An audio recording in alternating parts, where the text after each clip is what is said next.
Bonjour à toutes et à tous, bienvenue dans le podcast Bilingue Trouve ta place. Désirant montrer qu'il est possible de faire des choix impopulaires, même hors normes et être heureux, souhaitant prouver que le bonheur passe par le fait de se choisir plutôt que de céder aux pressions populaires, je reçois des gens qui ont fait le meilleur d'une situation qui les plaçait dans la case différente. Je m'appelle Stéphanie Bergaud et suis l'animatrice de ce podcast. J'œuvre comme catalyseur de potentiel depuis plus d'une dizaine d'années et ma mission est de permettre aux gens de se donner le droit d'être tout ce qu'ils sont et ainsi croire que leurs rêves sont réalisables. Bienvenue dans ces entrevues.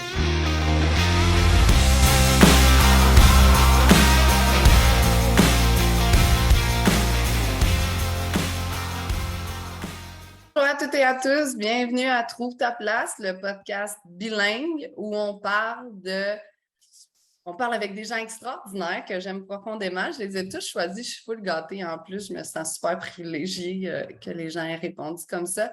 L'objectif pour moi de ce podcast-là, c'est que je me laisse très souvent inspirer par les amis ou les gens que je rencontre qui ont fait des choix qui sont parfois un peu différents ou impopulaires, que ce soit parce que c'est ce qu'ils voulaient ou parce que la vie leur a amené un tournant qui les a amenés ailleurs.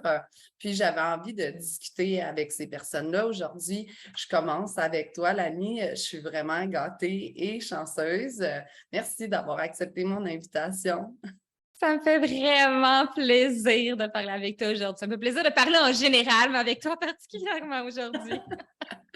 Exact. Dans la dernière année, toi et moi, on s'est rencontrés parce qu'on a fait toutes les deux des formations de croissance personnelle là, qui nous ont amenés à se rencontrer. Puis il y a plein de choses intéressantes à chaque fois qu'on se voit ou qu'on se parle, qu'on a à se raconter. Une des choses qui m'a beaucoup interpellée quand on s'est rencontrés, c'est entre autres le fait qu'on a un style de vie qui est un peu semblable, là, toutes les deux, là, un peu décloisonné du monde du travail standard.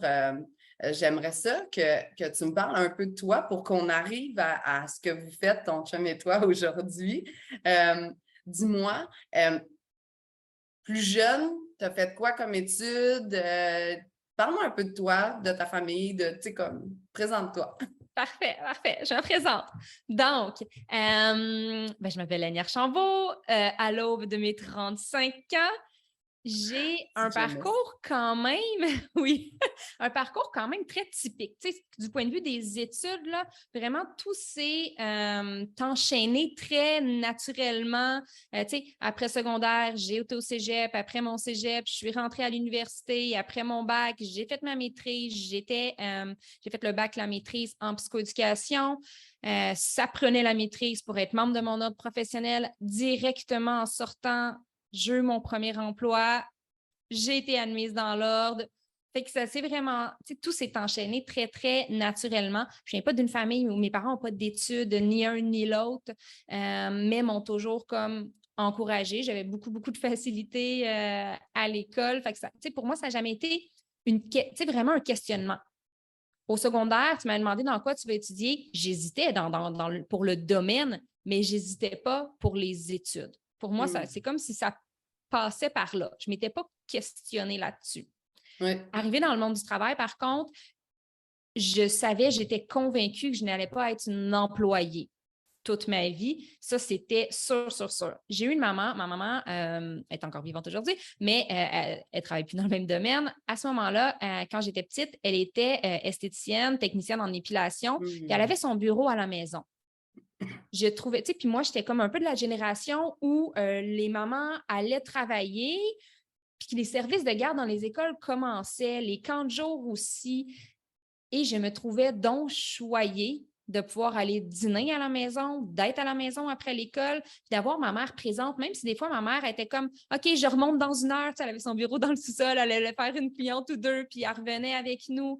Elle était là, ça se prenait une pause sur l'heure du dîner, elle était là aux journées pédagogiques, si on faisait des activités. Des fois, justement, ça travaillait, elle était comme « Bon, ben là, tu sais, j'ai un petit peu de clientes ce matin, puis après ça, on va aller magasiner. » Puis ça, je trouvais, tu sais, je me suis dit, je veux reproduire ça. Dans ma vie plus tard, je veux être maître de mon horaire. Je veux avoir des enfants. J'ai voulu être maman depuis toujours. Oui. Fait que je me suis dit, c'est certain que ça va être un peu ma manière de concilier les choses. j'ai commencé à travailler comme psychoéducatrice à la DPJ, la protection de la jeunesse, horaire très classique de 9 à 5. Je m'étais entendue pour avoir de la flexibilité pour faire de plus 8,5 à 4,5. Oui. C'était ça, la flexibilité. Comme c'est flexible. Donc, mais on rit, mais il y a quelques années, c'était quand même flexible, dans le sens où, tu sais, aujourd'hui, le post-COVID, on est un peu plus habitué à tout ce qui est décloisonné, aux horaires comme qui bougent, au fait de travailler de la maison. Mais tu sais, quand tu as terminé tes études, c'était effectivement moins standard. Puis surtout dans des grosses structures gouvernementales, ben voici l'horaire. Fait que déjà, ta demi-heure de flexibilité, c'était une ouverture de la part du gestionnaire. Là. Oui, vraiment. Puis je m'étais organisée à certains moments. C'était pas tous les jours ni même toutes les semaines, mais dans mon rôle, moi, j'allais chez les gens là, directement à domicile. Donc, à certains moments, c'était préférable. Surtout nos clients qui travaillaient, là, ce qui n'est vraiment pas le cas de tout le monde. On parle d'une clientèle assez défavorisée de manière générale. Donc, quand ils travaillaient, on veut encourager ça. On ne voulait pas nécessairement leur faire manquer du travail. Fait que, moi, j'avais dit, c'est préférable à certains moments que j'ai en fin de soirée. Mais là, ils ne veulent pas qu'on ait des trop grosses banques d'heures. De faire, ben regarde, moi, je vais finir tôt aujourd'hui. Je vais aller chercher mon enfant en garderie. Je vais souper avec lui. Puis, tout de suite après le souper, je vais aller voir, mettons, le client. Ils ont eu cette ouverture-là. C'était comme à la pièce. Il fallait que j'en parle chaque fois. Mais quand même, ils ont eu cette ouverture-là. Sauf que cet aspect-là de jouer avec mon horaire, d'optimiser, de le faire coller à mes valeurs et à ma vie, ça a vraiment été un peu une révélation de « OK, c'est vraiment ce que je veux ». Fait qu'en tout, mon passage, ben, j'ai fait mon stage final là, de maîtrise à la DPJ, mais disons en tant qu'employé, ça aura duré 1 année parce que je m'étais dit, après 1 année, je vais faire un 2e bébé. Puis pendant mon congé de maternité, j'ai accroché mon micro. Pendant mon congé de maternité, je vais l'utiliser pour démarrer mon entreprise. C'est ce que je vais faire. Puis quand mon idée est faite sur quelque chose, je ne vois pas le plan B. C'est parfait. Dans ma tête, le plan A, c'est je m'en vais travailler dans le réseau public 1 année, je vais avoir un congé de maternité après. Fait que, ça l'implique que ça va être facile de tomber enceinte. Après ça, je vais partir mon entreprise, ça va être facile de trouver des clients parce qu'il n'y a pas, je ne retourne pas, là, moi, dans le réseau. Là. C'est ça le plan. Il y a un plan A uniquement. Fait que j'ai pris mon temps. À ce moment-là, j'habitais à Montréal. On est déménagé. Je viens de Terrebonne, la Rive-Nord de Montréal. Je voulais revenir sur la Rive-Nord. Mon plus grand allait commencer la maternelle bientôt. On considère pour son entrée à l'école, on revient. Je reviens. Mon conjoint n'était jamais sorti de Montréal. Pas pour vivre, là, il était déjà sorti physiquement quand même, mais pas pour y vivre. Toi puis moi, on a l'inverse. Il n'était jamais rentré pour y vivre. Là. C'est tout nouveau. Je comprends ça. Un nouveau projet. Mais c'est ça. Fait c'était ça le plan. Fait que j'ai suivi le plan. Oui. Comme, là, je t'interromps parce que dans le plan, tu l'as comme dit, mais comme discrètement, tu as fait un bac, une maîtrise de manière standard. Oui. Mais à travers ce beau gros projet-là, il y a eu un bébé. Oui, oui, c'est vrai. Ouais, il y a eu un premier bébé. Il y a eu un premier bébé qui était voulu. Ça, il y a beaucoup de gens qui sont surpris parce qu'ils sont comme, tu as voulu faire un bébé pendant tes études. Le plan de match à ce moment-là, c'était d'avoir mes enfants pendant mes études pour qu'un coup que je sois sur le marché du travail puis que je parte ma business et tout, je ne sois plus dans les congés de maternité. Tu sais, qu'il puisse vraiment y avoir comme une progression un peu plus facile, plus rapide aussi que, on ne sait pas comment ça se passe la grossesse. Des fois, sur le corps, c'est difficile. Fait on doit être arrêté. Plus après, je voulais vraiment prendre le temps de passer aussi quelques mois avec les enfants de proximité. Donc, pas nécessairement recommencer à travailler tout de suite là, à temps plein, disons. Oui, au départ, j'ai suivi le plan. Fait que j'ai eu mon premier bébé comme je voulais à 23 ans. Les choses se sont passées comme ça. Par contre, je n'avais pas choisi le meilleur partenaire pour moi pour ce ce gros projet-là, d'avoir un enfant. Donc, je me suis séparée quand mon bébé avait 6 mois. J'ai pas arrêté les études parce que ça n'a jamais été une option. Une option. Fait que moi, j'ai poursuivi avec le bébé, mais j'ai déménagé, j'étais seule avec mon bébé. Ça n'a pas duré très longtemps. Parce qu'il faut savoir, c'est que je m'étais aussi dit qu'à 23 ans, j'allais rencontrer l'homme de ma vie. La vie faisant bien les choses.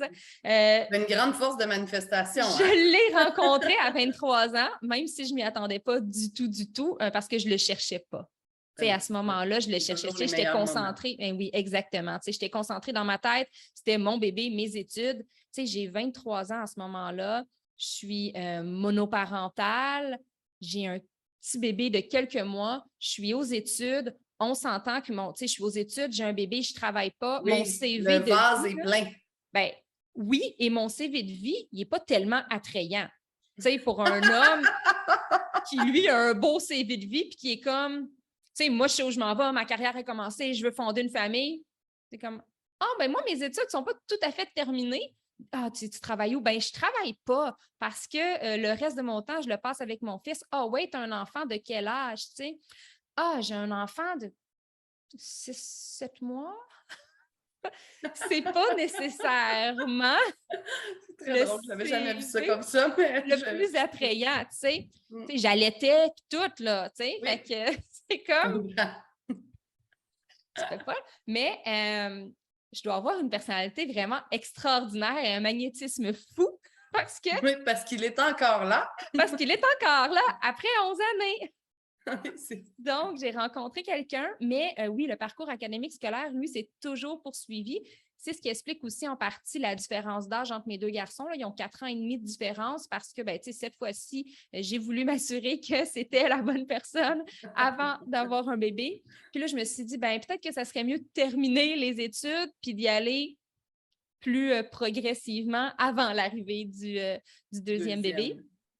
Mais après moi, j'ai attendu 10 ans, fait que tu n'as pas attendu si longtemps. Là. C'est pas super.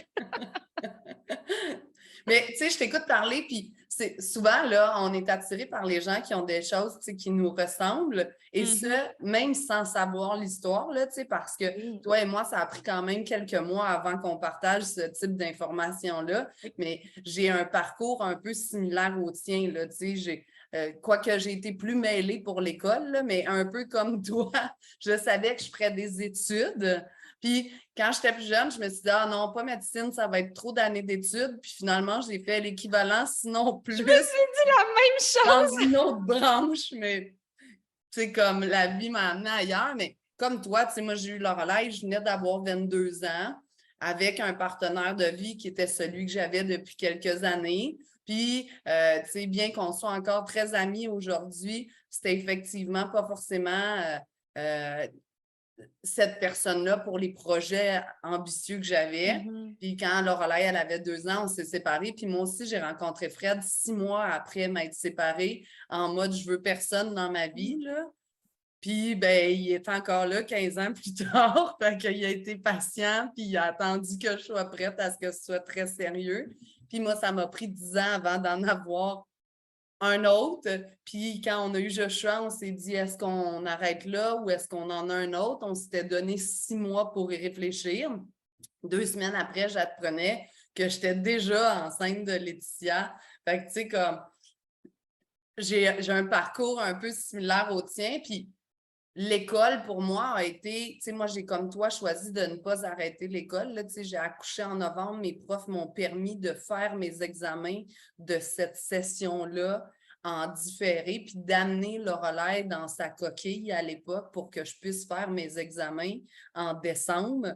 Parce que j'étais comme, non, j'ai pas tout fait ça pour m'arrêter là, tu sais. Fait que finalement, ils m'ont laissé finir. J'ai pris la session d'hiver pour justement l'avoir, l'allaiter, tout ça. Puis en septembre, j'ai repris les études, ce qui à l'époque n'était pas le premier choix de mon ex-conjoint. Il aurait aimé mieux que soit je reste à la maison ou que soit j'aille étudier, j'aille travailler, que j'aille sur le marché du travail.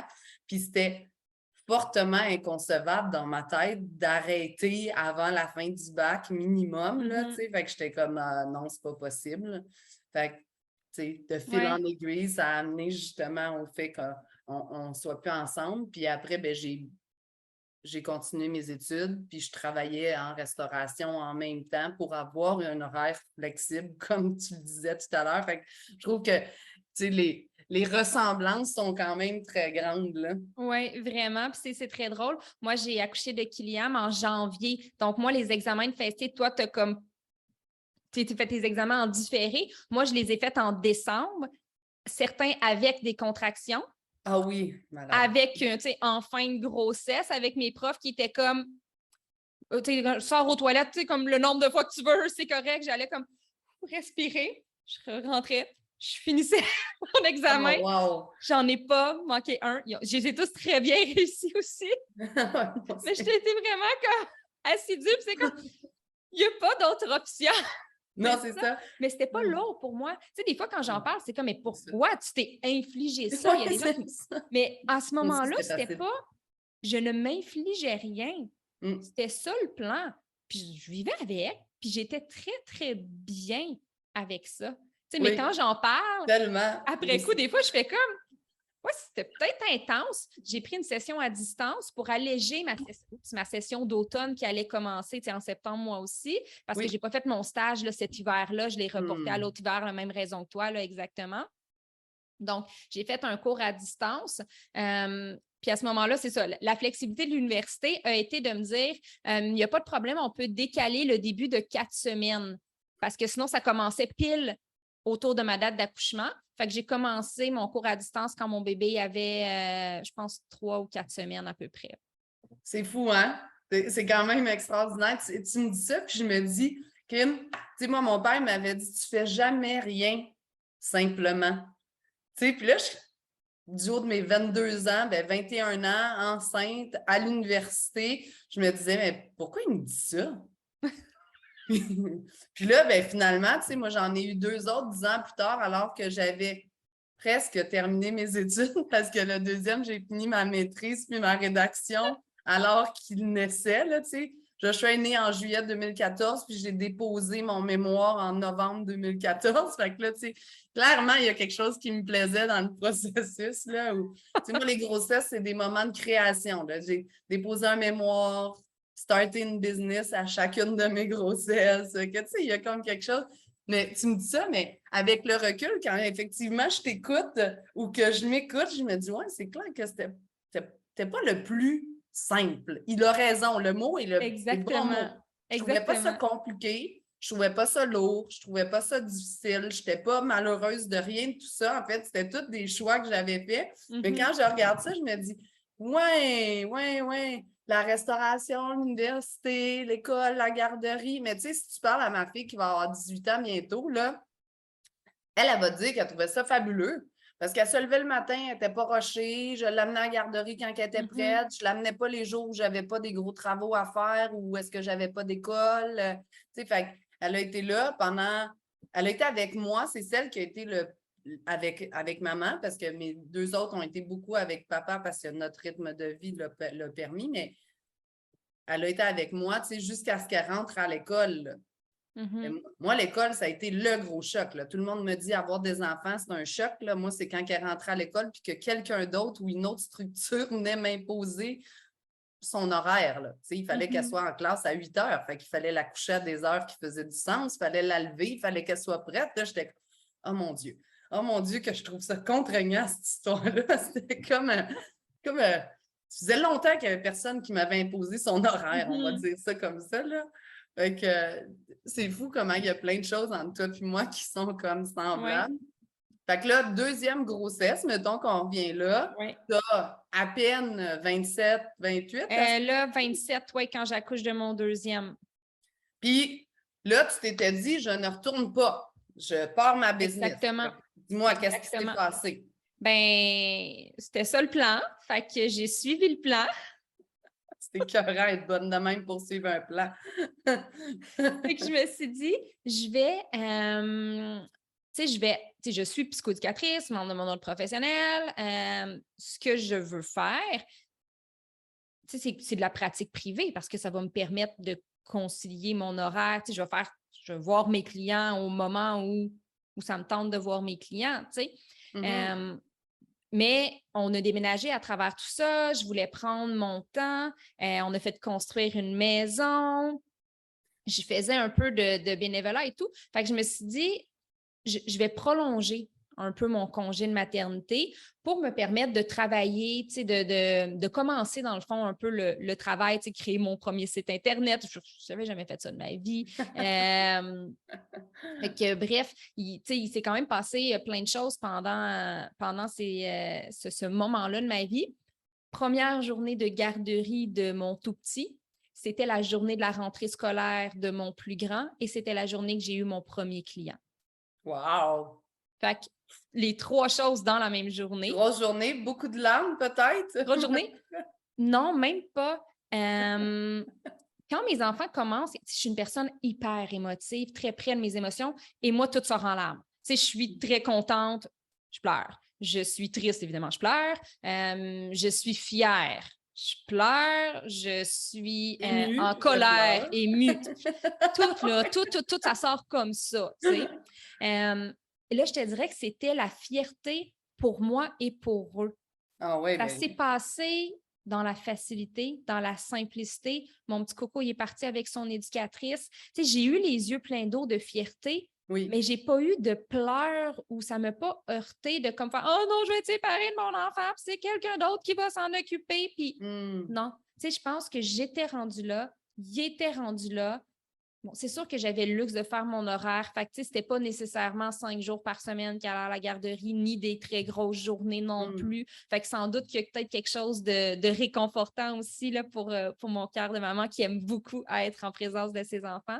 Mais c'est ça s'est très, très bien passé comme prévu. Mais moi, à ce moment-là, je suis un petit éducatrice, je vais rencontrer mes clients individuellement, comme on voit, là, comme quand un parent nous appelle puis dit mon enfant vit de l'anxiété, est-ce que c'est possible d'avoir un suivi? Lui s'attend à ce qu'on lui propose des rencontres individuelles parce que c'est ce qu'on voit dans les films, c'est ce qu'on s'imagine qui fonctionne le mieux. Puis le professionnel, autant que le client, là, c'est vraiment comme c'est ce qui est général, c'est ce qu'on connaît. Fait que c'est ce qui est rassurant en même temps. Fait que c'est ce que j'ai fait. Jusqu'à temps que je me rende compte à un moment donné que ma flexibilité d'horaire, j'allais la perdre si je continuais de dire oui à tous les clients parce que, dans le monde des services en santé mentale, psychosociaux, il y a des très grands besoins. Même avant la pandémie, il y avait des très grands besoins. Donc, ça n'a pas été très difficile là, de me bâtir une clientèle. J'ai eu des belles collaborations. J'ai eu de la chance dans mes... j'ai créé de la chance. Dans mes collaborations, je me suis associée très rapidement avec une clinique qui, eux, avaient des demandes. Donc, je recevais des demandes très, très facilement de clients. Fait que j'ai pu monter une belle clientèle. Encore une fois, c'est ça, c'était ça le plan. Tout s'est fait naturellement. C'était comme, il n'y avait pas d'autre option. Ça allait fonctionner. Pas que ça allait fonctionner. Sans que ça soit un peu comme tu parlais tantôt avec ta grossesse et ton père qui a comme fait, tu ne choisis pas le chemin facile. L'entrepreneuriat, ce n'est pas nécessairement le chemin facile. Pour se créer un salaire, pour en vivre, c'est pas nécessairement un chemin facile. Sauf que pour moi, c'est très drôle parce qu'aujourd'hui, en fait, pendant l'été, il y a quelques semaines, j'ai créé ma nouvelle communauté. Puis on va s'y rendre, donc on va en parler de cette autre entreprise-là aussi, qui s'appelle le Code Facilité. Je pense qu'en moi, puis je pense que tu l'as toi aussi, Stéphanie, j'ai ce codage-là de la facilité. La facilité, c'est une perception. Ce qui est facile pour une personne peut être difficile pour une autre et vice-versa. Pour moi, travailler pour quelqu'un d'autre, suivre une structure d'horaire, de valeurs, de peu importe qui ne sont pas les miennes, pour moi, c'est difficile. C'est difficile émotionnellement, c'est difficile moralement, c'est pas facile pour moi. Mais suivre mes valeurs, même si le chemin semble difficile vu de l'extérieur, pour moi, c'est extrêmement facile.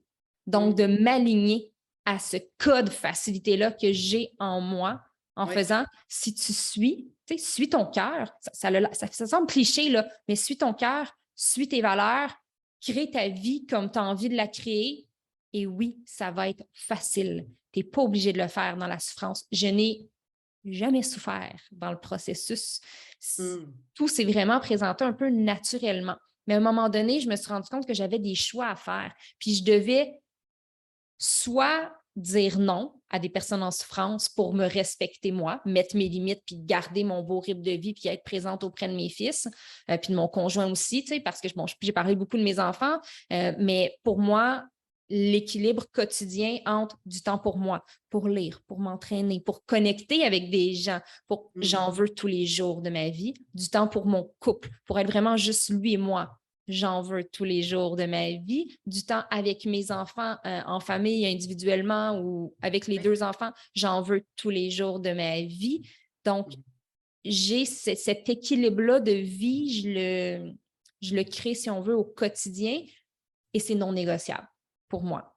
Donc, puis est-ce que je vais parfois faire des tu es choses. en déséquilibre? Parce que tu me dis ça, puis je suis comme, moi aussi, c'est ce dont je rêve, mais je me rends compte, là, tu sais, quand je regarde en arrière, mettons, il y a quand même quelques fois, pour ne pas dire quelques mois ou quelques années, où j'ai perdu cet équilibre-là malgré mon désir. Là, tu sais, mettons, au début de la pandémie, on a fermé le gym à mon chum parce que les gyms étaient fermés, puis à un moment donné, il fallait faire des choix. Puis je me suis ramassée à travailler beaucoup plus entre ma job de direction de l'entrepreneuriat au féminin à l'École des entrepreneurs et ma business de catalyseur de potentiel. Et, tu sais, comme tout le reste, ça m'a pris quelques mois à réaliser que j'avais perdu mon équilibre et que je passais beaucoup trop de temps devant mon ordinateur. Puis c'est quelque chose qu'il faut que je me rappelle. Tu sais, que ma priorité, c'est ma famille, puis mes projets que j'adore passionnément, tu sais, parce que j'ai pas l'impression, tu sais, quand tu parles de facilité, c'est pas compliqué, c'est pas lourd, c'est pas... Tout ce que je fais dans la vie, pour moi, c'est comme à sa bonne place, puis je trouve ça facile. La seule chose, c'est que le temps se multiplie, puis à un moment donné, je réalise que très souvent, c'est le temps pour moi que je skip en premier. Après, le temps pour mon chum et moi que je skip en deuxième. Puis, tu sais, finalement, je finis par skipper des fois du temps pour mes enfants, mais beaucoup plus rarement. Puis c'est quand je suis rendue souvent à ce niveau-là que là, je me dis non, tu as perdu ton équilibre entre ce qui te passionne, puis ton travail, puis tes choses, puis l'essentiel. Puis là, j'y reviens. Est-ce que ça t'arrive, toi aussi, de t'égarer des fois, mettons, comme... Non. Non, ça ne m'est pas arrivé une journée. Tu sais, ça m'est déjà arrivé de faire comme, oh, ça, c'était une grosse journée de travail. Oui. Mais une journée. Ça ne m'est jamais arrivé une semaine, mettons. Celle-là, c'est un talent extraordinaire, ça. Je suis très admirative. Donc, ouais, c'est ça. Tu sais, cet alignement-là, tu sais, pour moi, c'est vraiment important parce qu'après une journée, je le sens. Je le sens à l'intérieur de moi. Puis je suis comme, j'ai pas aimé ça. Fait que clairement, là, que dès le lendemain, ça se reproduit pas. C'est comme viscéral. Comme besoin. C'est sûr, tu sais, si je m'en vais pendant 5 jours avec mon chum à quelque part puis que les enfants sont pas là, je l'ai pas, là. Tu sais, si on fait un voyage, même dans un voyage en famille, je vais prendre du temps pour moi, là aussi, mais tu sais, il y a des moments, je m'en sais ça, tu sais, je m'en vais dans un week-end avec mon conjoint ou mon conjoint s'en va dans un week-end avec des amis, il n'est pas là, mais j'ai pas mon temps de couple, mais c'est occasionnel, tu sais, c'est pas notre vie, ce n'est pas que ça. Fait que non, pas vraiment. Non, mais pour répondre à ta question parce que je suis très admirative. Tu sais, moi, je constate que facilement, puis je te dirais qu'à travers la maternité et l'entrepreneuriat, j'ai beaucoup perdu de moi. Puis ça a été un processus de prise de conscience. Puis ça, dans mon cas, moi, ça venait beaucoup du fait que je voulais tout faire bien, puis tout faire. Fait qu'à un moment donné, là, tu sais, je dis ça à rien parce que les gens qui me connaissent savent que c'est un peu particulier, là, tu sais, moi, je suis toute sauf une femme d'intérieur, là, tu sais, je tripe pas sur le ménage, je tripe pas sur la cuisine, je tripe, tu sais, comme, moi, je tripe sur mes enfants, je tripe sur mes projets, je tripe sur mes voyages, je tripe, tu sais, comme, suis pas le prototype qui... Puis, un des ancrages, on parlait tantôt de faire des choix différents, là, qui parfois semblent un peu hors normes aux autres ou ça, tu sais. Ben moi, là, une des choses à laquelle j'étais très attachée et pourtant j'haïs ça pour mourir, c'est la cuisine. Ça m'a pris, tu sais, puis ça fait des années que je suis coachée, là, tu sais, des années, mais ça m'a pris une de mes coachs qui m'a fait faire une liste de ce que j'haïssais le plus faire. La cuisine est venue en top de liste, là, tu sais, me rusher, en fait, pour faire la cuisine, tu sais, choisir ce que tu veux manger, aller à l'épicerie, faire le repas, manger. Puis que des fois, les enfants ou n'importe qui ne trouvent pas ça super bon parce que j'aime pas tellement ça. C'est donc pas une de mes grandes passions. C'est donc pas quelque chose qui brille beaucoup dans mon univers. Puis, j'étais comme ça, n'a pas de bon sens. T'sais, elle m'a dit, si dans ton univers, tu pouvais retirer des choses qui prennent de ton temps et que tu n'aimes pas faire, ce serait quoi? Puis la cuisine est venue en top de liste. Puis ça a quand même pris presque 1 mois de discussion avec elle avant que j'en vienne à lâcher le morceau parce que j'ai réalisé, après tu fais de l'introspection, pour moi, il y avait quelque chose de corrélé entre faire la cuisine et être une bonne mère. Mm-hmm. Tellement. Mais en fait, cette vision-là, tu sais, bon, c'est ça. Tu sais, j'ai été, puis là, je suis sortie de mon ordre professionnel, ça fait quelques mois, là, depuis le mois de mai. J'ai encore ma clinique psychosociale, tu sais, je travaille encore dans ce domaine-là. J'ai des projets grandioses, extraordinaires dans ce domaine-là parce que je n'ai pas perdu mes connaissances en sortant de l'ordre. J'ai gagné en liberté. Oui, c'est ça. En liberté d'expression, en liberté, en fait, en liberté d'être moi-même. Puis c'est la raison pour laquelle je l'ai fait. Je l'ai fait pour être encore plus libre parce que la liberté, celles qui ont essayé de deviner mes valeurs se sont rendues compte qu'elle est sans doute en top de liste, cette liberté-là, ce qui est tout à fait vrai. Fait que je suis sortie de l'ordre, mais quand j'étais psychoéducatrice puis que j'avais comme beaucoup de familles, là, j'en suis quelques-unes, mais ces fausses croyances-là en lien avec voici quel est le rôle de mère et voici ce que je m'inflige, puis c'est un choix de mots conscient que je fais, ce que je m'inflige pour essayer de correspondre aux standards que j'ai choisis. Oui. Parce que, tu sais, nos standards de vie ou nos croyances, on y adhère des fois un peu inconsciemment, mais c'est quand même un choix. On a le choix d'y adhérer ou pas. Il n'y a pas personne qui nous oblige des croyances.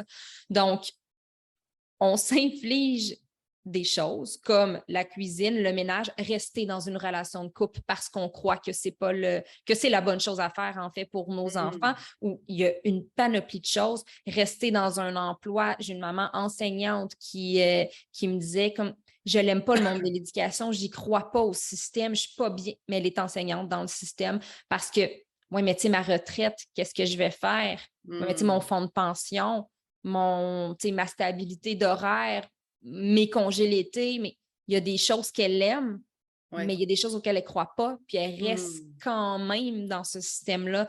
Fait que, tu n'es pas la seule.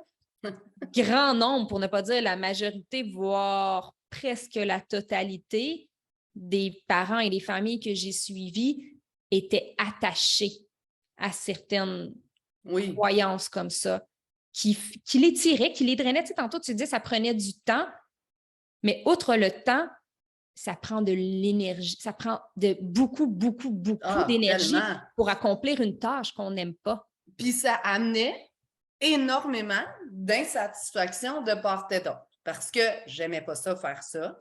Parce que c'était pas super bon.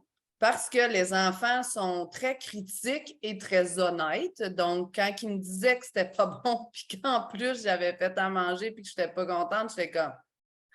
Ou quand, tu sais, ma plus vieille est pas mal plus grande que les deux autres, tu sais, disait aux gens, ouais, moi, ma mère, la cuisine... Mais là, j'étais comme un peu blessée, puis j'étais comme, Colin, je me force pour le faire, puis malgré tout. Fait que depuis que j'ai lâché prise, tu sais, comme, les gens rient, là, mais on est passé à des boîtes repas, après on a eu du traiteur, après on est revenu aux boîtes repas. Mon chum a décidé que lui, ça il tentait de cuisiner, fait que là, il cuisine. Lorelai, ma plus vieille, adore cuisiner. Elle peut passer des heures à checker du Pinterest puis des choses comme ça pour des recettes. Fait que, tu sais, je suis revenue à faire les courses parce qu'elle me fait la liste de ce qu'elle veut, là. Puis, tu sais, là, elle est même capable d'y aller faire ses courses puis après, elle fait manger. Fait que c'est extraordinaire, mais je pense que ce choix qui n'a pas été si simple au début a en fait été une bénédiction, pour d'autres personnes dans ma famille de faire le pas, puis, tu sais, de eux se mettre à briller par la cuisine, entre autres. Puis, de mon côté, il n'y a plus aucune culpabilité. Ma fille, elle me présente à ses nouveaux amis en disant que je ne cuisine pas, puis ils sont comme mal à l'aise, ils sont comme Lorelai, dis pas des choses de même sur ta mère. Puis là, ma fille est comme non, non, non, non, chez nous, c'est très conscient. Ma mère fait des tonnes de choses extraordinairement bien, pas la cuisine. Fait que là, tu sais, maintenant, on en rit, c'est devenu Oui, c'est comme correct. le fun. C'est correct qu'on ait chacun nos zones de génie, c'est vraiment moins drainant. Vraiment, vraiment. Puis tu dis ça, mais c'est vrai parce que ça amène aussi les autres à réaliser que quand tes parents ne sont pas parfaits, ou en tout cas ne semblent pas l'être, ou ne démontrent pas qu'ils le sont, pour plein de raisons dont tu parlais tout à l'heure, entre autres, là, la pression, le poids, qu'est-ce que les autres vont en dire, puis qu'est-ce que je devrais faire pour être une bonne mère, épouse, tu sais, bon, puis là, tu peux toutes les lister. Bien, ça donne le droit, en tout cas, moi, j'ai vu ça dans ma famille, ça donne le droit à mes enfants d'être pas bons dans quelque chose puis de pas aimer ça. Exactement. De se tromper ou de faire des erreurs.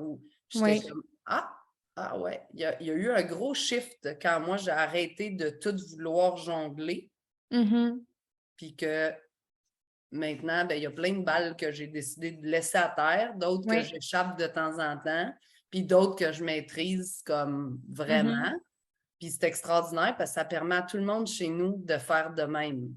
Exactement. Tu sais, tu as été activé. On le disait tantôt, tu as des codes clairement de facilité en toi, là. Oui. Tu sais, dans tes choix d'études, dans tes convictions, je peux accomplir plein de choses, je peux porter plein de chapeaux simultanément. Fait que tu en as. Mais tu sais, au niveau de la maternité, faire la cuisine pour toi, c'était difficile, puis t'essayais, puis tu as choisi de faire comme non, moi, je l'active en totalité. Je vais être le meilleur modèle de parent pour mon enfant et je vais être un modèle de parent vrai et authentique. C'est pas vrai que tous les êtres humains aiment tout dans la vie. Ah non, donc, de choisir nos genres de génie, de nommer ce qui est difficile, de nommer nos émotions, de nommer on devient un modèle humain.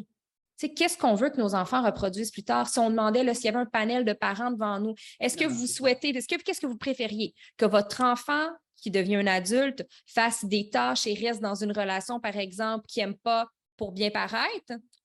Ou choisisse de briller dans ses zones de génie à lui, sans culpabilité pour le reste, puis qu'il soit totalement aligné à son bonheur, plein d'énergie? Quel choix vous faites?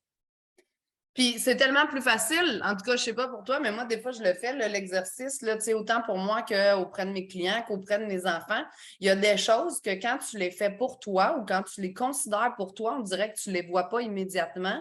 Mais quand je te dis de faire le choix pour ton chum, pour tes enfants, pour des amis, si ton amie, elle venait te voir puis elle te parlait comme tu te parles à toi-même, qu'est-ce que tu lui dirais? Ah oui, maintenant, ça fait du sens. Ce que tu es en train de m'expliquer me semble inadéquat ou tellement, là.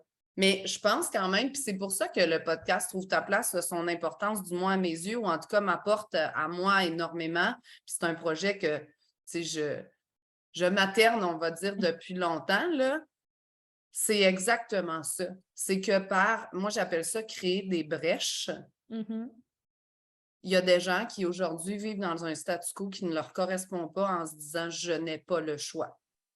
Moi, ce que j'aime faire dans la vie, c'est te prouver que tu as tort, que tu as toujours le choix. Puis, je ne dis pas que c'est facile. Tu parlais tantôt de rester dans un mariage dans lequel tu n'es pas bien pour les enfants, d'être dans une situation où est-ce que tu penses que financièrement, tu n'y arriveras pas si jamais tu n'es pas avec cette personne-là. Ou, tu sais, comme toi comme moi avons fait des choix qui parfois ont été difficiles en prenant responsabilité sur ce qu'on souhaitait vivre et ne plus vivre. Il est parfois beaucoup plus simple, on le disait tantôt, de se dire, oh, je vais rester comme ça, là, ça ne fera pas de vague. Mais toutes les personnes que je vais recevoir dans mon podcast, ce sont des gens qui ont fait des vagues pour eux-mêmes ou autour d'eux ou par des choix ou des, tu sais, comme le mot choix est comme le mot le plus, je pense, puissant à réaliser, là. C'est le jour où tu fais des choix. Tu sais, quand tu fais un choix, tu renonces, Oui, mais quand tu fais un choix aussi, tu chemines. Puis tu sais, où est-ce que tu es aujourd'hui, où est-ce que je suis aujourd'hui, où est-ce que les gens qu'on admire, puis pour des petites comme de grandes choses, sont aujourd'hui, c'est parce qu'ils ont fait des choix. Puis c'est une accumulation souvent de micro-choix qui font que tu arrives à un environnement ou une situation qui semble parfois enviable. Ou que les gens se disent, tu sais, je ne sais pas pour toi, mais moi, souvent, j'entends, ouais, mais on sait bien toi, tu sais. On sait bien toi, c'est facile. oui, Bien, t'as raison, t'as raison, c'est facile, mais c'est facile parce que consciemment, au quotidien, je fais les choix qui sont réellement alignés, puis pas exactement. ceux qui seraient le plus évident. Ou le plus populaire. Tu sais, à la Aussi. guerre des clans, là, j'aurais perdu. Clairement, on est d'accord. C'est pas J'aurais pas très fait le choix le populaire. plus populaire, là. Tu sais, mais encore là, comme je disais tantôt, émotionnellement, ça serait tellement dur pour moi de vivre autrement. Ah, je suis J'ai de d'accord. la misère à le concevoir, tu sais. Puis c'est très drôle parce que la discussion d'aujourd'hui m'amène tu sais, puis c'était pas préparé, hein, dans le sens qu'on savait pas de quoi on allait parler, ce qui est quand même très intéressant parce qu'on a parlé, tu sais, un peu du code facilité qui est mon dernier bébé, tu sais, Oui. dans ma dernière entreprise. Puis là, tu sais, dans les prochaines semaines, je vais être conférencière dans un sommet sur le leadership éducatif de Nancy Doyon. Là, je ne sais pas si tu la Oui, connais, qui je est une connais coach Nancy, oui. familiale très connue. C'est un gros sommet là, en francophonie. C'est C'est le très plus gros. cool. C'est le plus gros en Vraiment. francophonie mondiale. Oui, ouais, c'est des dizaines de milliers de personnes qui sont là chaque année au rendez-vous. Oui. Puis j'ai créé un outil. Je voulais faire quelque chose de différent. Mon outil s'appelle Le pouvoir d'un choix. Mon outil, c'est une Oh! histoire dont vous êtes le héros. C'est fait pour les parents. Ça parle davantage de croissance personnelle. Donc, le début de l'histoire, c'est une femme une femme dans la trentaine qui a des enfants. Sa relation de couple, c'est ça, c'est le statu quo. Puis le premier choix que je demande à faire au lecteur, c'est est-ce qu'elle quitte ou elle reste? Bon, si elle quitte, on continue l'histoire d'une certaine manière. Si elle reste, on continue l'histoire d'une autre manière. Après ça, il y a un autre choix. Et chaque histoire, là, j'avais envie que ça se termine bien. Je ne dirais pas la conclusion. Vous irez télécharger l'outil si vous le voulez. Mais ça se termine bien, positivement dans tous les cas. Puis ce que j'explique dans la conclusion, c'est qu'on est parfois à un choix de tout changer, à un choix d'une suite extraordinaire et merveilleuse. C'est Mais il faut le extraordinaire. faire, ce choix-là. Tu sais, on en parlait un petit peu, toi puis moi, en préambule, là, avant qu'on enregistre, puis tu as raison de le nommer, le fait que j'ai choisi de ne pas préparer mes entrevues parce que ce que je veux, c'est ce qui actuellement émerge, puis ce qui nous amène à découvrir de toi et de nous, et de, tu sais, comme de cette façon-là. En ce moment, je fais une formation qui s'appelle Précog avec Guillaume Dulude, là, qui est une formation quand même assez massive, là, tu sais, de plus d'1 an. Puis c'est un outil pour m'accompagner, tu sais, comme coach. Moi, je continue à me former en permanence. Lui est un bon élément de formation. Puis la première rencontre de l'année, il nous a parlé du Y. Tu arrives toujours à un Y. Puis des fois, c'est un Y bien simple. Je vais-tu manger des pâtes comme toujours le mardi soir ou on va faire une folie puis on va manger autre chose ce soir? C'est ce que moi j'appelle un Y simple. Mais des fois, tu arrives dans des Y comme celui que tu viens de nommer pour dont vous êtes le héros, là. Bien, la branche de droite, quand lui il l'explique, la branche de droite est la branche qui est la moins anxiogène à prendre. Parce que tu es dans la constance. Puis parfois, tu essaies de prendre la branche de droite en faisant des micro-changements, en espérant que ça va être suffisant pour créer la brèche dont je parlais tout à l'heure. Mm-hmm. Mais si tu continues de prendre la branche de droite à chacun de tes Y, tu reviens à la même place, dans un temps plus éloigné. Fait qu'on est parti aujourd'hui, mettons, puis on prend droite. Dans un an, on arrive, puis on se dit, Caroline, il me semble que je suis tout le temps à la même place. Fait que là, lui, ce qu'il expliquait, puis que j'ai trouvé fascinant, c'est que on dirait que les gens essaient d'effacer ou de faire disparaître l'anxiété à tout prix, alors que c'est un moteur extraordinaire et qu'il est normal d'en se ressentir à des niveaux raisonnables, on va dire ça comme ça. Mais il est clair que dans un dont vous êtes le héros, comme tu dis, si je prends la branche de gauche, puis que là, par exemple, puis je ne sais pas c'est quoi tes choix, là, mais mettons, je décide de quitter cette personne-là, mais là, on est clairement dans une branche de gauche. Puis ce qu'il expliquait, c'est que la branche de droite, elle est linéaire, alors que la branche de gauche, c'est des pointillés. Parce que je suis capable seulement de voir la première marche. Tu sais, la deuxième marche, elle est improbable. La troisième marche, elle est incertaine. La quatrième, tu sais, comme... Fait, puis il dit, c'est sûr que quand tu prends ta branche de gauche, puis là, il nous racontait une affaire d'excursion, là, c'était très, très drôle. Quand tu prends la branche de gauche, 3 pas plus loin, tu as une nouvelle branche de droite. Là. Ils veulent savoir si tu étais bien sûr de ta branche de gauche. Puis il y en a, des fois, moi y compris, là, je repense à plein de choix que j'ai faits. Tu reprends la branche de droite en disant oui, je suis allée à gauche, mais puis là, tu le refais le lot, puis tu te dis bon, non, là, cette fois-ci, je vais m'y tenir, puis je vais vraiment prendre la branche de gauche. Mais il expliquait que ce n'est que lorsque tu t'y tiens et que tu prends réellement la branche de gauche que tu fais de gros changements. Puis, des fois, là, ça ne sera peut-être pas je le quitte. Ça va peut-être être consciemment, là, dès aujourd'hui, j'y mets l'attention que cette relation-là mérite parce que, mettons, tu constates qu'elle n'est pas ce que tu veux, mais tu constates aussi en parallèle que tu n'y mets pas d'attention ou que tu n'y mets pas, tu sais, comme...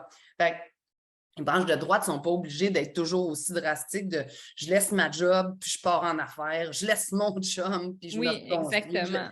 C'est comme le Y, il est parfois plus smooth, mais c'était ça la caractéristique. Puis tu sais, naturellement, la première journée d'une formation comme celle-là, c'est celle où tu instaures les bases pour ce qui va se produire durant l'année. Puis c'est une formation dans laquelle il y a des spécialistes et il y a monsieur, madame, tout le monde qui ont choisi de faire cette formation-là. Tu sais, il y a quelques jours de plus pour les spécialistes dont je fais partie, mais c'était super intéressant de voir que la première base qu'on place, là, c'est celle du choix.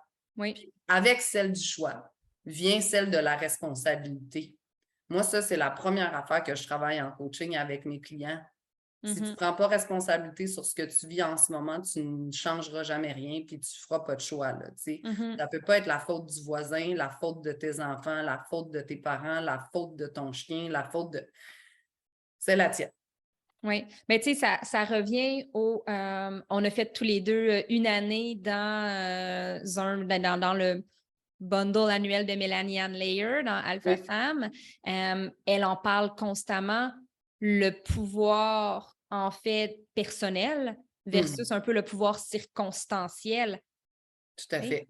C'est vrai. Est-ce que tu t'en remets un peu à ce qui est à l'extérieur de toi pour te donner des excuses? Dans mon outil, le pouvoir du choix, l'histoire dont vous êtes le héros, je parle aussi, en conclusion, je nomme justement qu'on est parfois à un choix. Puis un autre élément de super important que je nomme, c'est utilisons nos enfants non pas comme étant l'excuse de ça. Je fais ça pour les enfants. Je m'oublie pour les enfants. Ben, en fait, comme étant plutôt la raison.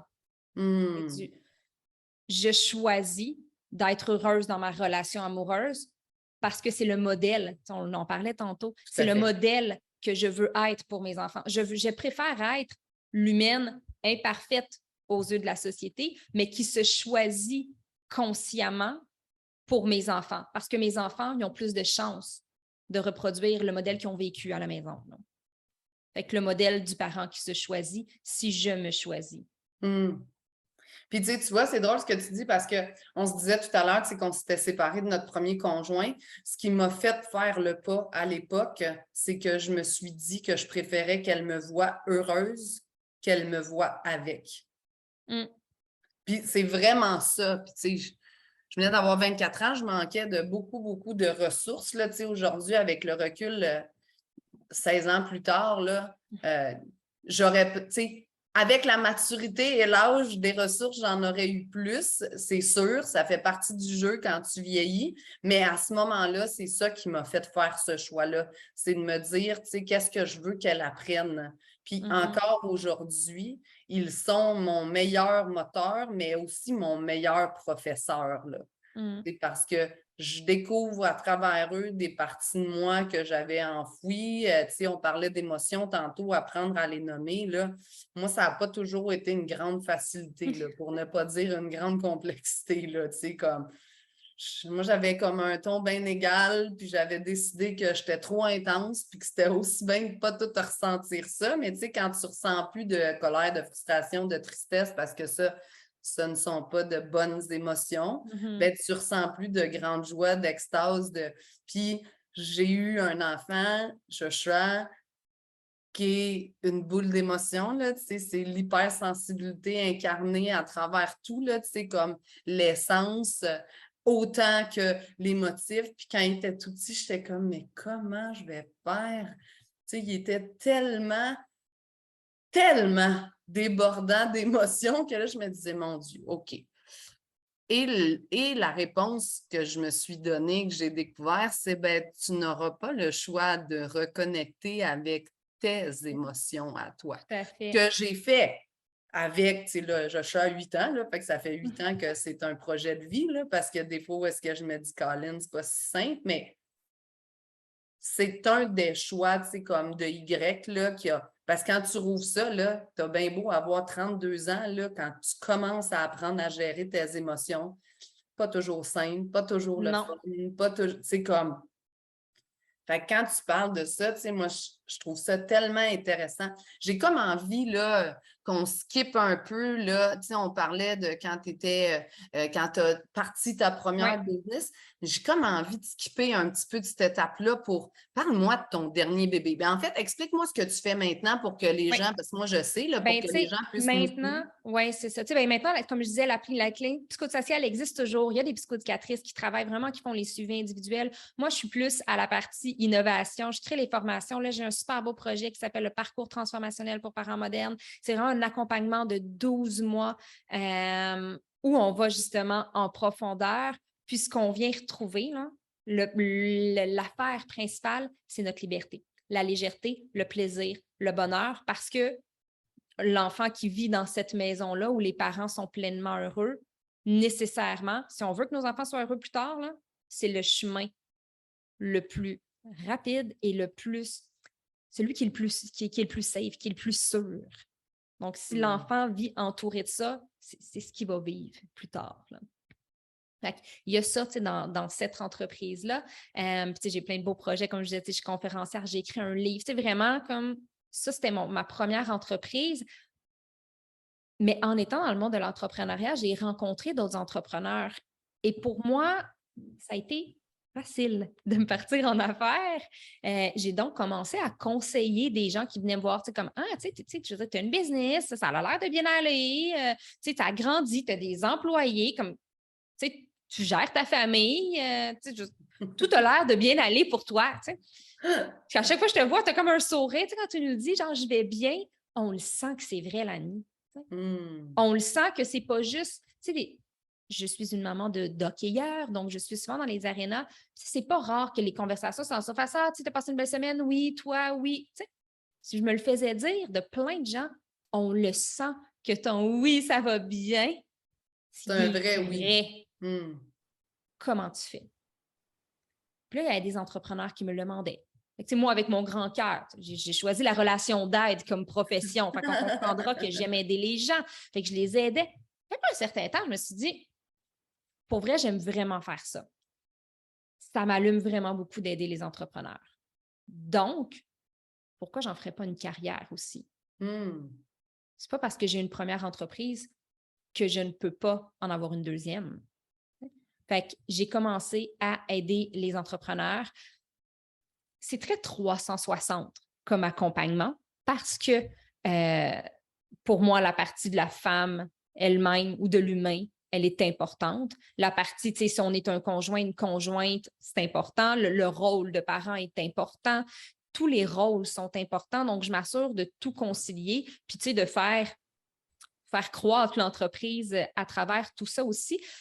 Mais de plus en plus, les gens qui viennent me voir, il y en a qui ont, c'est pas tant des enjeux d'entreprise, ça devient plus peut-être des enjeux personnels parce qu'ils ont des entreprises qui fonctionnent bien. J'ai des clientes un peu à tous les niveaux. Au niveau de l'entrepreneuriat, il y en a qui ont des entreprises millionnaires très bien établies depuis plusieurs années. Ils ont envie, oui, d'avoir une certaine croissance, mais elles savent très bien que ça part d'elles. Fait que j'ai autant ça comme cliente que ceux qui sont plus en démarrage. Vraiment, ça varie vraiment beaucoup. Puis ça me passionne parce qu'on s'en va dans tous les domaines. J'ai des clientes dans le domaine du produit, dans le domaine du service. C'est très, très, très varié. Puis j'ai eu envie aussi, j'aime beaucoup les finances, qui est un aspect vraiment, c'est quelque chose qui m'a toujours intéressée. Puis j'ai eu envie d'expansion à ce niveau-là aussi, puis de faire, tu sais, j'aime l'alignement dans toutes les sphères de ma vie. J'aimerais ça faire des investissements. OK, parfait. Qu'est-ce qui me ressemble le plus? Qu'est-ce qui. Puis je fais, tu sais, l'immobilier, si on crée, moi, j'aime créer des expériences. Fait que si je fais construire un chalet, puis que je loue le chalet, moi, ça peut me faire un revenu. Puis en même temps, je fais vivre une expérience aux gens qui, pour moi, c'était beaucoup plus aligné qu'avoir des blocs, par exemple, des hôtels dans lesquels je loue le loyer, etc., etc. Puis ça, j'en ai parlé à mon chum. J'étais arrivée avec des pas pires arguments. Il y a eu, tu sais, le choix comme logique, ça a été de dire oui. Tu sais, il ne pouvait pas dire non. Ça aurait été total. C'est un être très logique, mon conjoint. Ça aurait été totalement illogique de dire non avec les arguments apportés. Donc, il a dit oui, il a embarqué dans ce premier projet-là d'affaires avec moi. Mon conjoint, à ce moment-là, ça faisait 20 ans qu'il travaillait chez Bell Canada, dont à peu près 15 ans comme cadre. Là, tu sais, cadre de niveau supérieur. Les gens au-dessus de lui, c'était d'autres cadres. Très bien dans son travail, tu sais, très aligné aussi à son bonheur et tout et tout. Mais là, j'ai eu une idée. Puis je lui ai demandé, est-ce que tu as déjà imaginé quitter Bell? Parce que, tu sais, aucune fois en 10 ans, il m'était revenu en me disant, je suis fatiguée, c'est tough, c'était une grosse semaine, je prendrai un break. Jamais. Fait qu'on n'avait jamais eu cette discussion-là. Mais là, je me disais, l'avoir comme partner d'affaires dans le projet de chalet, je trouve ça cool. Je trouve ça le fun, ces discussions-là qu'on a ensemble. Ça nourrit, je trouve, la relation. Ça vient faire prendre une autre dimension. Puis la liberté que j'ai d'horaire, ça serait cool de l'avoir en famille. Tu sais que nos voyages, on a dit tantôt, tu disais que tu adores voyager, j'adore voyager, je voyage régulièrement aussi. Mais on le faisait à des moments, ces moments de vacances. Si là, on pouvait le faire n'importe quand. Si on pouvait passer tout l'été ensemble à la maison avec les garçons. T'aurais-tu envie? Il n'y avait jamais pensé. Mais il a comme fait, pour vrai, oui. On le fait. Fait qu'il a quitté son emploi dans les derniers mois, sa grosse carrière chez Bell Canada, pour venir travailler avec moi. Pour commencer, on savait que c'était davantage un rôle de soutien. Direction administrative, financière, direction, tu sais, lui, il a un background, dans le fond, il a un bac en administration avec un profil de gestion des ressources humaines. Donc, ça va s'intégrer naturellement, tu sais, il va diriger les opérations et tout et tout. Fait que ça va être ça pour commencer. Puis par la suite, son grand leadership, ben, on va l'intégrer dans l'entreprise. Et c'est ce qu'on commence à faire après seulement quelques mois. Il n'est plus juste aux opérations, aux directions financières, à la direction administrative. Il n'est plus juste comme à l'arrière-plan. Il va commencer bientôt avec le parcours transformationnel Parents Modernes d'être le leader. Il va y avoir un groupe de papas. Une cohorte pour papa, puis il va être le leader, pas l'enseignant, parce que ça reste moi, étant donné qu'il n'y a pas nécessairement l'expertise. Il a son expertise de papa. Puis ça va être pour son expertise de papa et pour son côté très rassembleur qui va être là, dans ce rôle-là. Et pour mes clientes, je vais m'ouvrir à un tout nouveau type de clientèle. Donc, par exemple, les femmes dans le domaine corporatif. Moi, en ce moment, les personnes que j'accompagne, c'est des entrepreneurs. Ils ne sont pas dans le monde corpo, ne sont pas employés. Mais il y a des femmes leaders de haut niveau qui gèrent des grosses équipes. Vraiment. Moi, je gère une équipe, mais c'est une petite équipe. Mon conjoint a géré des équipes de centaines de personnes. Donc, ensemble, on va allier nos forces sur certains projets aussi. Donc, moi, je vais être, disons, la coach mentor principale pour certaines femmes, mais quand ça va être des enjeux pointus, précis, RH, mon chum va se joindre à la discussion. Fait que vraiment, cette conciliation-là de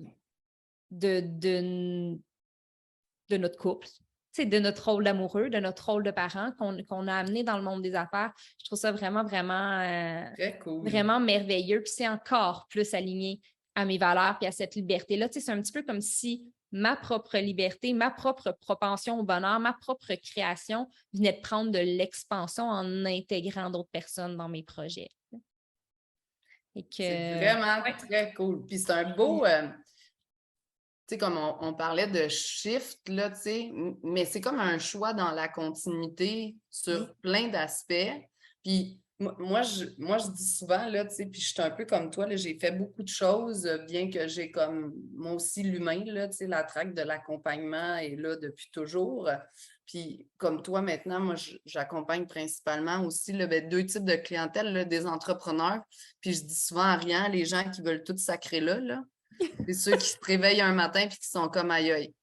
Aïe aïe, je suis comme pris dans une prison dorée où j'aime plus ce que je fais, où je me suis perdue, que ce soit à travers le travail ou les enfants. Tu sais, moi, j'aime beaucoup, là, tu sais. Moi, je dis foutre le bordel, là, tu sais. OK, fait que ça marche plus. On va créer des brèches puis on va retrouver où est-ce qu'on s'en va, là, tu sais, comme reconstruire. J'adore ça. Puis, c'est un peu ça, tu sais, c'est que chaque choix amène à quelque chose.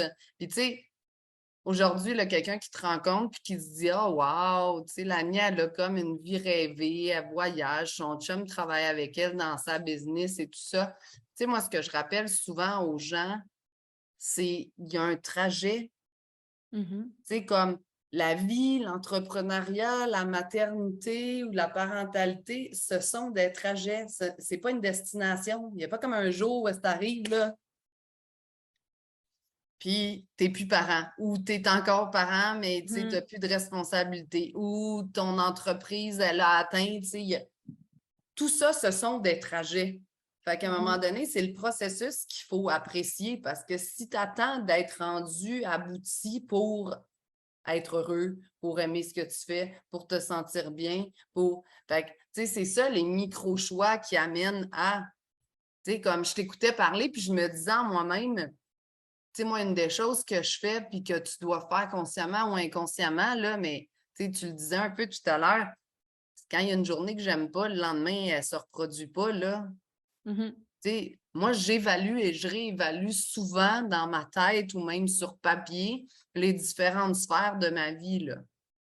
Puis c'est sûr qu'elles ne sont pas toutes à 10 dans le tapis. De toute façon, ce n'est pas ça l'objectif, là, tu sais. Mais je te dirais bien honnêtement que la grande majorité d'entre elles sont, mettons, à 8 et plus. Puis celles qui sont en dessous, c'est celles sur lesquelles je dois mettre un peu d'énergie, tu sais, comme, mettons, l'entraînement a déjà été, puis alors je suis très active et très sportive, a déjà été à 6-7 pour moi. Il y a des gens qui te diraient « Mais non, Stéphanie, tu bouges tellement, c'est sûr, c'est 8-9, là. » Oui, Moi, je suis une ancienne athlète, je m'entraînais 20-25 heures par semaine. Fait que quand c'est juste 4 heures, je suis pas à 8-9, là, tu sais, je suis comme... Fait que, il y a comme un désir conscient et constant de voir les choses s'améliorer. Puis les gens sont comme, mais pourquoi? C'est déjà super. OK. Mais même si c'est super, pourquoi ça devrait s'arrêter là? Pourquoi ça ne peut pas être extraordinaire? Oui, puis le extraordinaire de tantôt va être le cool de dans 5 ans parce qu'on va avoir encore cheminé, tu sais, évolué avec la vie, tu sais, il n'y a rien de cristallisé. Je suis pas mal sûre qu'il y a 2-3 ans, tu aurais eu la discussion de belle avec ton chum ou avec les gens qui vous entourent. Puis le timing n'était pas bon, les choses s'étaient pas placées, il était peut-être pas rendu là. Puis je suis pas mal sûre que quand vous l'avez annoncé et qu'il l'a annoncé chez Belle, les gens étaient un peu sous le choc en mode je comprends pas ce qui se passe là. Un peu beaucoup. Les gens comprenaient pas. Les gens comprenaient pas. Puis on a eu des discussions avec certaines personnes, disons, soit dans notre famille ou des amis. Puis tu sais, ils étaient comme ah, tu sais, ouais, je comprends. C'est vrai que c'est une, tu sais, si tu avais beaucoup de responsabilités ou tu sais, c'est vrai que tu as beaucoup de responsabilités, que tu travailles beaucoup d'heures, que c'est fatigant, que c'est. On était comme ben, c'est pas ça qu'on est en train de dire. C'est pas ça le choix. Le choix, c'est pour avoir comme plus de flexibilité, de liberté, être ensemble, faire nos projets, créer une vie sur mesure, tu sais. Oui, puis il ne faut pas que quelque chose soit devenu insupportable pour faire un changement Non, dans une non, autre parce que tu direction. demandes, est-ce qu'il était bien? Oui. Est-ce qu'il était heureux? Oui. Est-ce qu'il était reconnu? Oui. Est-ce qu'il aimait son équipe de travail? Oui. Est-ce que. OK, mais pourquoi tu changes d'abord? Parce que j'ai envie d'autre chose, de Oui. différent. Moi, souvent, quand je dis aux gens qui me disent ça, pourquoi pas? Puis, ce qui revient souvent dans la réponse au pourquoi pas, c'est la stabilité, la sécurité. Exactement. Tu sais, ce que tu parlais tantôt de ton chemin de Y, ben le bord à gauche, il y a de l'imprévisibilité, il y a de la nouveauté, on n'a pas le contrôle sur ce qui va se passer, ça crée du stress. Exact. Pour moi, le stress, c'est un système d'alarme. Quand mon système d'alarme de ma maison, il part, ça me dit comme, est-ce que tout est correct? Prends le temps, arrête-toi 2 minutes pour y réfléchir. Tout est correct? Parfait, ferme-le. Bon, je dirais que j'ai un pas pire background pour être capable Oui, c'est ça. Je de ne suis gérer pas mes en émotions danger. puis de fermer ma switch de stress aussi vite qu'elle est ouverte. Oui, mais ça prend. Oui, oui, ça s'apprend. Ça prend. J'ai guidé plein de monde à le faire, donc c'est pas quelque chose de compliqué encore une fois. Mais si tu me disais, est-ce que tu veux les éteindre, tes émotions? Jamais de la vie entière. Je ne souhaite pas à personne ça, mais je souhaite à tout le monde d'être capable de contrôler leur switch d'émotions. Mais tu sais, puis très souvent, là, la switch, là, elle est vraiment difficile à fermer lorsqu'elle est toujours dans le tapis parce que tu n'écoutes pas plein de choses. Ah, je ne suis pas bien au travail ou j'aime pas tellement ça ou ça ne me convient pas tellement. Oui, mais c'est ce qu'il faut faire ou c'est ce qu'on attend de moi ou j'ai pas d'autre choix. Fait que là, tu sais, le niveau de stress et d'anxiété est déjà, tu sais, dans une espèce de niveau élevé, mais tu sais, comme parce que c'est sûr que c'est bien plus insécurisant de faire de nouveaux choix momentanés, mais éventuellement, le fait que tu ne sois pas bien quelque part ou dans une situation va finir par te rattraper. Fait que c'est sûr que c'est beaucoup plus difficile de travailler sur la switch à off quand une bonne partie de tes secteurs de vie génèrent du stress au neutre parce que ça ne correspond pas à ce que tu souhaites. Puis pour y parvenir, ben, c'est comme n'importe quoi d'autre. Tu ne prends pas la vie en entier, tu prends un bout à la fois, puis tu... Ça, là, je veux que ça ressemble à quoi demain, ou dans 2 ans, ou dans 1 an, ou dans 6 mois? OK. Moi, je dis souvent aux gens, là, je suis une maniaque d'évaluation. Tu sais, comme 0 sur 10, là. 0, c'est nul, nul, nul. 10, c'est parfait. T'es où? Je suis à 3. OK. Bon. Fait qu'on ne va pas se rendre à 10 demain matin. Comment qu'on fait pour se rendre à 3,5 ou à 4? Bien, déjà, si j'avais un peu plus de flexibilité, ça me plairait. Parfait. En as-tu déjà parlé à ton boss? Non. OK. Parfait. On va préparer une première conversation en mode j'ai besoin de flexibilité. Parce que si ça te fait passer de 3 à 4, bien, on est dans le mouvement, là, tu sais, comme On avance, on progresse. Oui, c'est ça. L'immobilisme est la pire chose. Fait, mais c'est comme extraordinaire, là, tu sais, aujourd'hui, ce que vous avez construit. Puis même, tu sais, moi, j'ai souvent ces discussions-là avec les entrepreneurs que j'accompagne. Ta vie, ta business, tes valeurs sont toutes alignées. Souvent, les gens ont des valeurs d'entreprise et des valeurs personnelles. Moi, je récupère des gens, ça fait 15 ans qu'ils sont en affaires, puis les valeurs d'entreprise et les valeurs personnelles sont parallèles.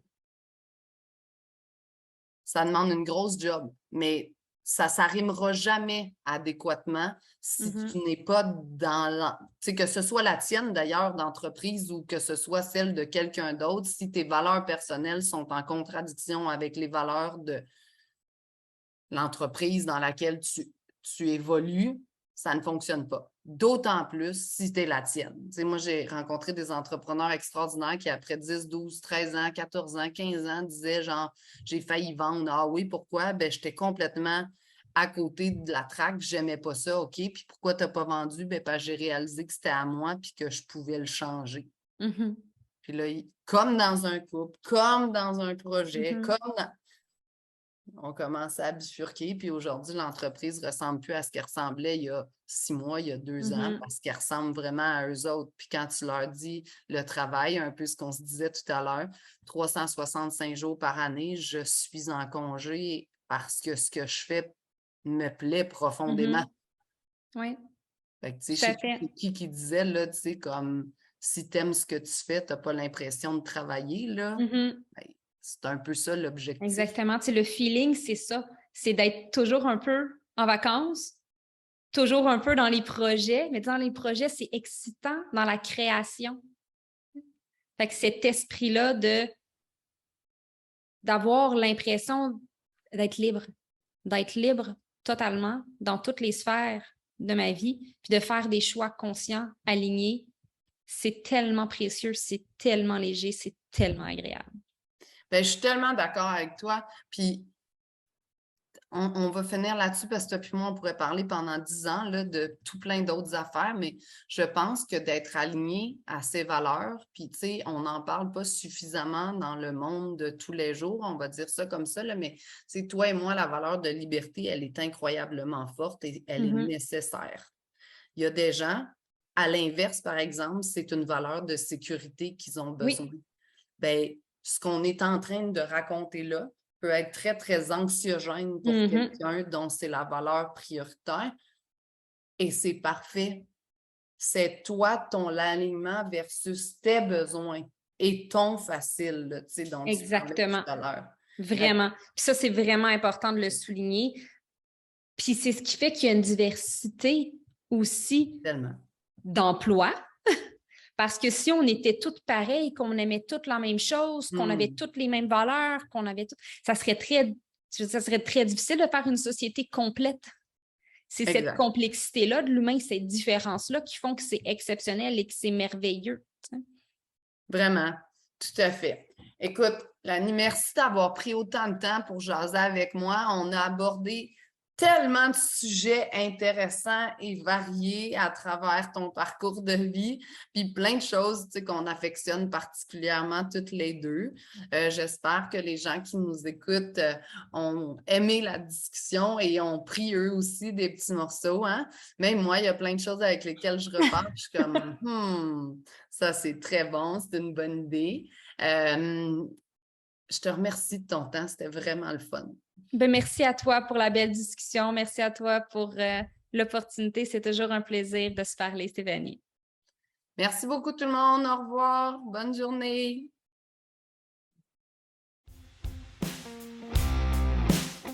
Merci d'avoir été à l'écoute. On se retrouve la semaine prochaine avec un autre invité tout aussi fascinant qui pourra t'inspirer à prendre action afin de trouver ta voie. Si tu aimes ce podcast, je t'invite également à laisser une note de 5 étoiles afin que le podcast se démarque davantage et que le message se fasse entendre. Le podcast est également disponible en format vidéo sur YouTube. Tu le trouveras sur la chaîne Catalyseur de potentiel sous Trouve ta place. Je t'invite également à connecter avec moi sur Facebook et Instagram, Stéphanie Berthaud ou Catalyseur de potentiel. Bonne journée.